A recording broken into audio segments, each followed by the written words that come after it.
Malala, along with her father, began standing up for women's education rights from a very young age. Since then, she has received the Pakistan National Youth Peace Prize, which was renamed after her for her work, the Nobel Peace Prize, and many more.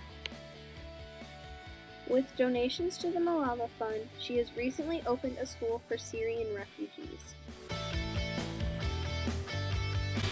Even after being attacked by the Taliban, she continues to speak up for those, especially women, who have had their right to education taken away from them, in hopes that her book and speeches will bring awareness to others about the oppression.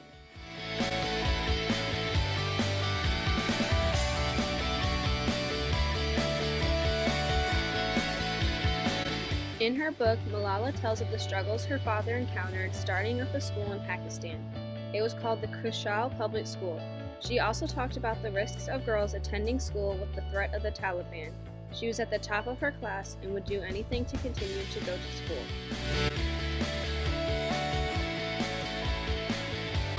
After she began to make a name for herself, the Taliban realized she was a threat. Malala was shot in the head on the bus ride home from school one day. She barely survived. Her father saw this as a way of the Taliban killing two birds with one stone.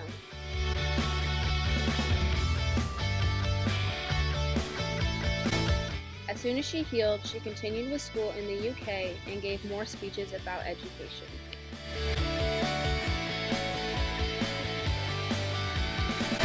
Malala wrote this book from her own accounts. The parts about Malala's father and the creation of his school came from him, and where she didn't remember all of the facts of the shooting and her time at the hospital was filled in to her by doctors in her family. This book is a credible source considering this is Malala's personal experience. One can learn about how women in Pakistan used to be treated and how the Taliban was such a big influence. This book can also be shown as an example of how hard it was for women to get the education they needed.